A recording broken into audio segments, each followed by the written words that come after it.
Welcome to another paranormal side quest where history and the paranormal possess your brain. My name is Vlad and I welcome you to Pennhurst Asylum.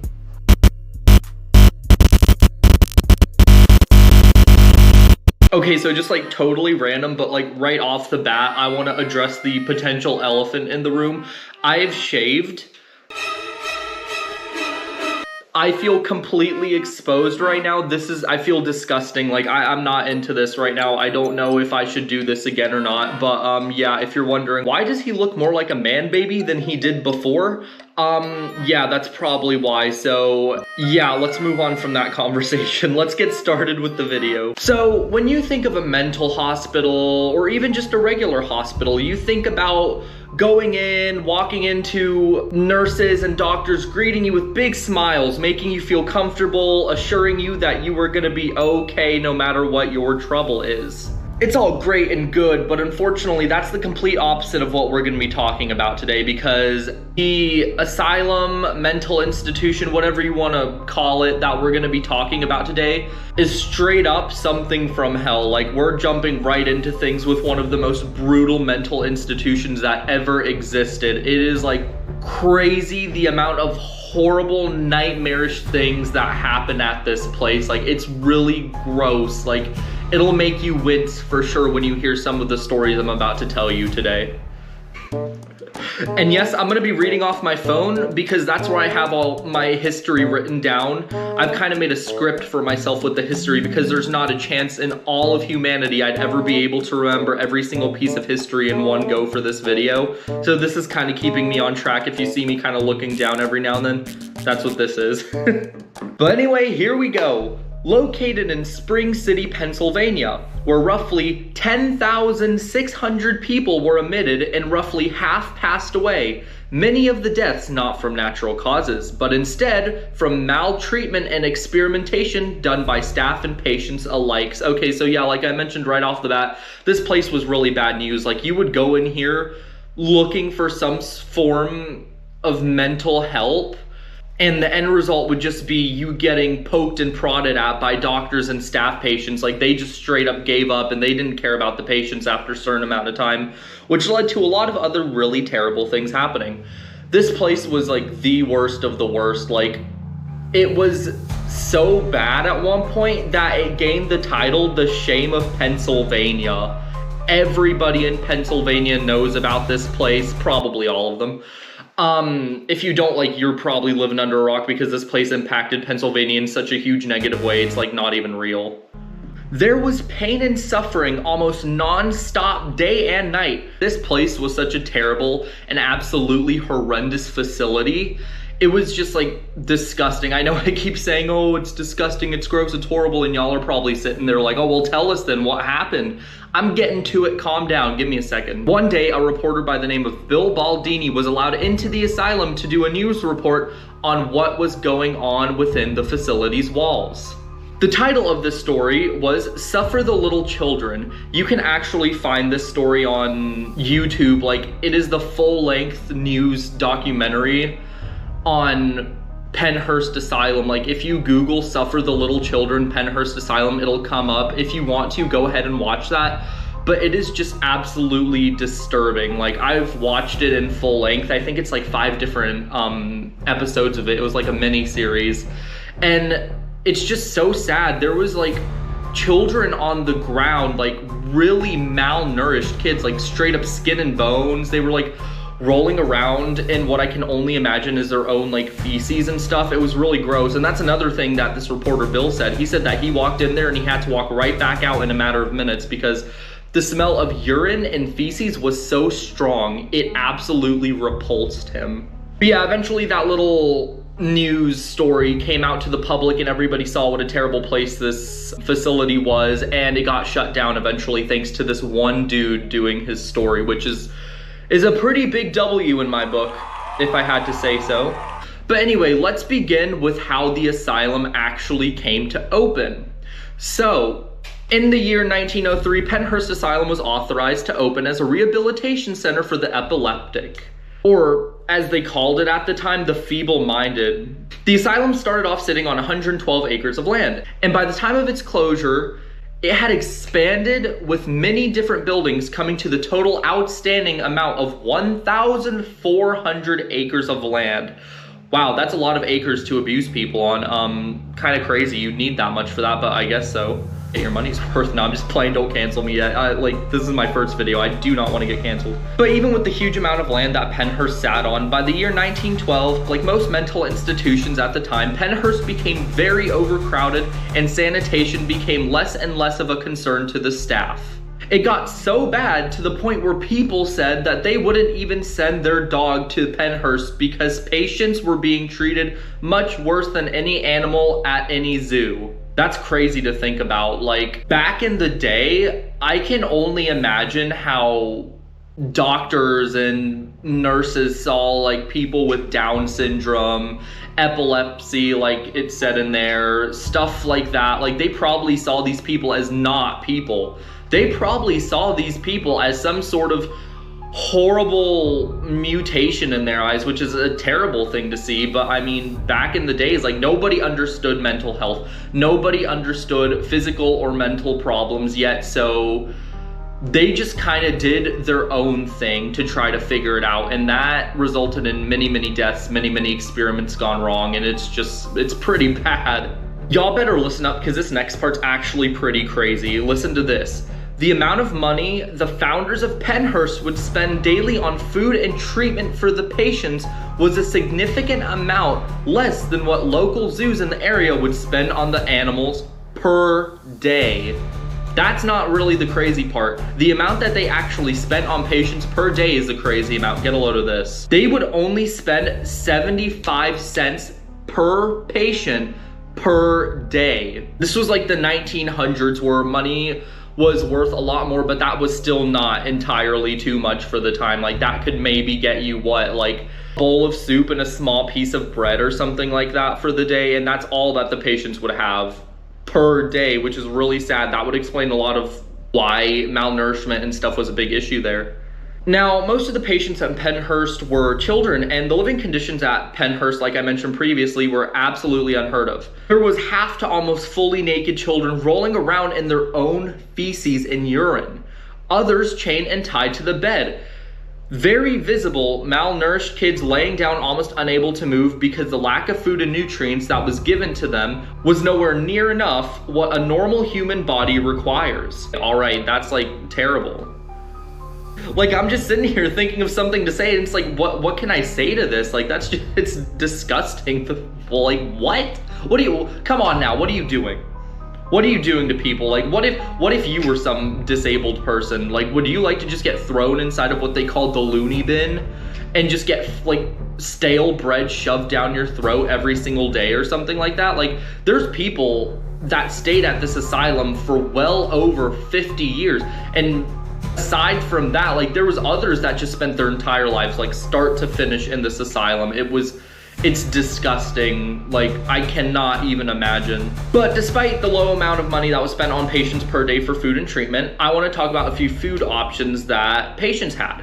You're gonna hear this and you're gonna be like, oh, it doesn't sound that bad, but hear me out. So obviously you had your vegetables such as carrots, lettuce, radish, potatoes, like stuff like that, salads and all that good stuff. And they also had a variety of meats such as chicken, pork, beef, just your like classic meat options.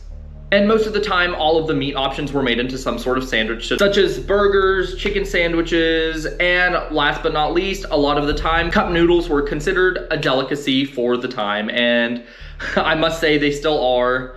I've eaten way too much cup noodles for my time. I used to be fit, I'm no longer fit. And I'm pretty sure it is cup noodles' fault.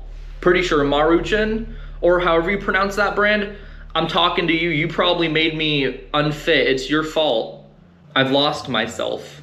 I have lost myself. But that doesn't matter, because next I want to talk about a very bad man. He was a doctor at Pennhurst, and the stuff he was known to do was just like straight up terrible stuff. Like, this man's name makes me laugh. It's just so ironic. This man's name was straight up Dr. Fear. Like, That is a terrible name for somebody who's to be hired into a mental institution. Like, that would bring me absolutely 0% comfort. Like, if somebody comes into the room and is like, all right, Dr. Fear's gonna see you now, I'm gonna be like, no, he ain't. I'll take anybody else, because that's just terrible. But yeah, there was Dr. Fear, and he was a very questionable person in the facility. There was this one instance where a patient was acting out, and he was known for being more of a bully. So you know what Dr. Fear said?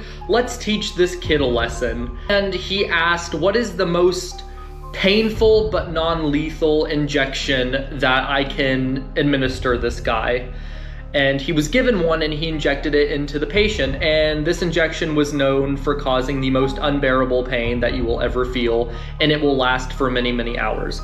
So he injected the patient with this stuff and just sent the patient on his merry way. You know, this patient probably suffered for such a long time after this injection, but really disturbing stuff like that. Like, he would tie down patients and leave them outside in the brutal cold. And when I say the brutal cold, I mean, like, he would only give them a shirt and some underwear, and he'd leave them outside in the middle of winter.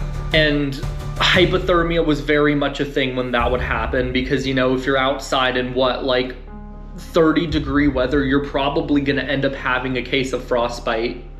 Like, literally all of the stuff that he would say is a treatment for the patients, it was all pretty much just torture. Like, all just torture methods. This guy had no positive spin to him whatsoever.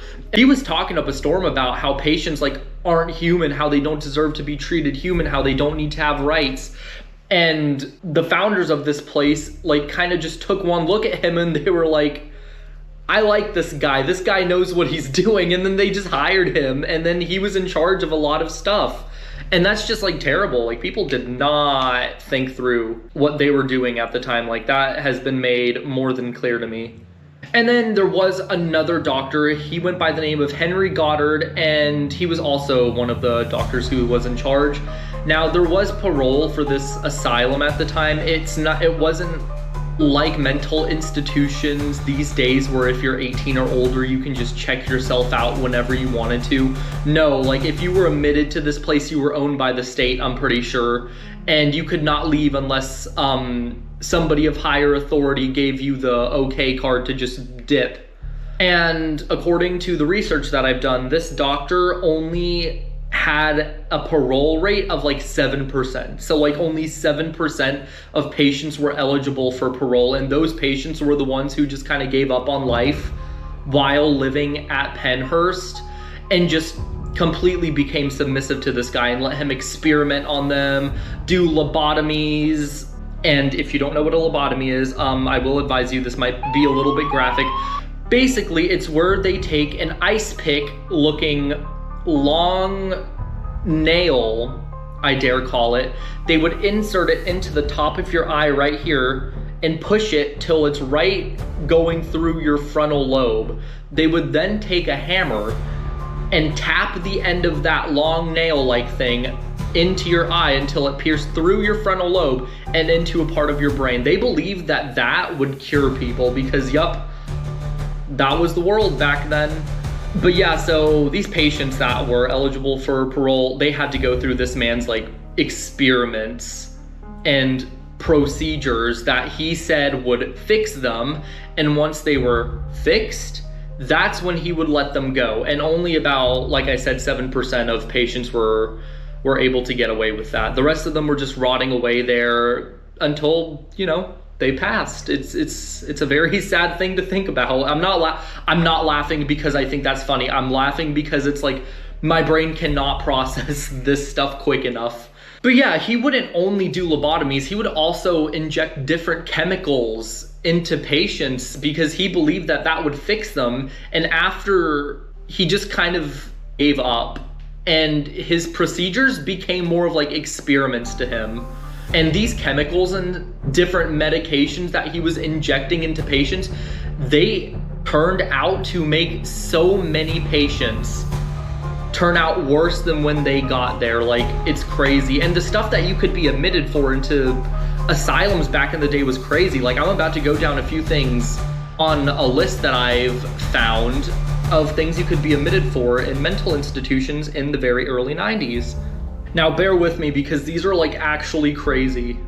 Starting off, we have kicked in the head by a horse, hysteria, immoral life, jealousy and religion, laziness. Oh, I absolutely would have been admitted back in the day. Marriage of son. Okay, well, maybe if you're doing that, you do deserve to be in a mental institution. That is beyond me. But anyway, moving on. Political excitement, fever and loss of lawsuit. How do those two even go together? That makes no sense. That's wild. Asthma, bad company, novel reading. That one is kind of crazy because you're saying like I could whip out Harry Potter back in the day, just read through that bad boy, and they'll be like, something's definitely wrong there. Let's throw him in the loony bin with the others who also finished the Harry Potter series. That's crazy. That's like, this stuff is just absolutely unheard of to me. Woman trouble. Okay, so yeah, I actually have heard of that one before. So basically, this was so unfair. This was like absolutely so unfair. But back in the day, say like your husband didn't love you anymore, or he was mad at you for any reason whatsoever, he could just drag you over to Pennhurst and be like, oh yeah, she's out of control, and no questions asked. These people will take you and admit you into the asylum just because your husband wanted them to. Like, stuff was that bad. And what's even sadder is that if the family had a kid and the husband wanted to send away the wife, a lot of the time they would force the kid to come stay at the asylum with the wife because they believe that a child is required to have a mother's nurturing properties, and the kid was forced to go to the asylum and grow up there in a very terrible environment, and that led to a lot of problems with the kid in the future. And it's just really sad stuff like that is what you're looking at if you were to go to an asylum back in the day. That's pretty much the whole shebang of things, and it's a very aggressive territory to be in. But that's gonna wrap up today's video. Believe it or not, that was just a summary of Pennhurst. That was probably like only 5% of what went on at Pennhurst. I was trying to just summarize it for y'all. There is so much more to this asylum that meets the eye. So if you're curious about this place, absolutely Google it. Absolutely Google it. Like, there's so much more history, ghost stories, stuff like that to be found on the internet. So if you're curious about that, I'd totally give that a quick Google, see what you think about it, read some cool history. Because it's mostly brutal stuff, but there are some interesting things to Pennhurst that I did not go over today, but I'm sure if you Google it, you'll find out that stuff for yourself. But besides that, I hope you guys enjoyed the video, and I apologize if it seemed a little bit rushed or disorganized. Again, this is my first video, so I'm still trying to work through stuff, trying to get more organized with things, trying to push things out faster, but I'm still working on editing and stuff like that. But it doesn't matter because I'm sure I will get to where I want to be eventually. But besides that, I will see you guys later.